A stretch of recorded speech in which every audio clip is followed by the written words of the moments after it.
Akibat mengkonsumsi narkoba, di lingkungan tempat saya tinggal, banyak anak-anak muda yang memiliki kebiasaan bermain catur, dan saya termasuk dari salah satu penggemar permainan catur.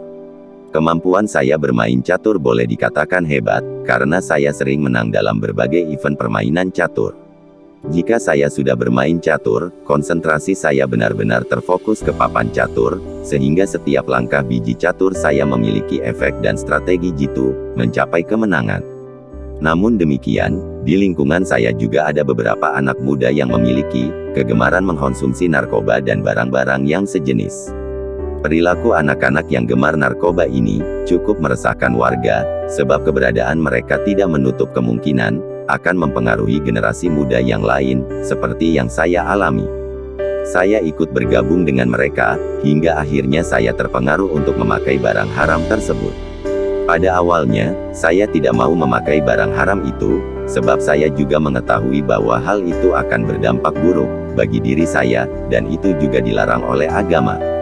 Namun karena terlalu seringnya saya bergaul dengan mereka, lama-kelamaan akhirnya saya mau mencicipi barang haram tersebut. Walaupun awalnya hanya sekedar mencoba, dan karena perasaan tidak enak pada teman yang lain, namun akhirnya saya menjadi ketagihan memakai barang haram tersebut. Padahal awalnya saya termasuk anak muda, yang rajin mengerjakan sholat 5 waktu, tetapi semenjak saya memakai barang haram itu, saya jadi jarang mengerjakan sholat 5 waktu, dan saya lebih sering nongkrong dengan mereka. Dengan seringnya saya menggunakan barang haram itu, ternyata berdampak buruk bagi diri saya sendiri. Banyak hal positif yang sebelumnya saya lakukan, sekarang saya tinggalkan. Justru hal negatif yang dahulu saya hindari, sekarang semakin dekat dan sulit saya hindari. Termasuk dalam bermain catur, konsentrasi saya hilang. Biasanya saya teliti dalam bermain catur, namun kini sulit sekali, karena konsentrasi saya kabur akibat narkoba tersebut. Setiap permainan saya mengalami kekalahan, dan orang yang dulu saya anggap enteng, sekarang dia yang menganggap enteng permainan catur saya. Saya menyadari kerugiannya bila saya terus-menerus memakai barang haram itu, dan sejak saat itu saya berniat untuk tidak memakainya lagi. Namun ada hal yang mengganjal di hati, jika saya meninggalkan barang haram itu. Saya juga harus meninggalkan pergaulan dengan anak-anak muda, yang tinggal di lingkungan saya.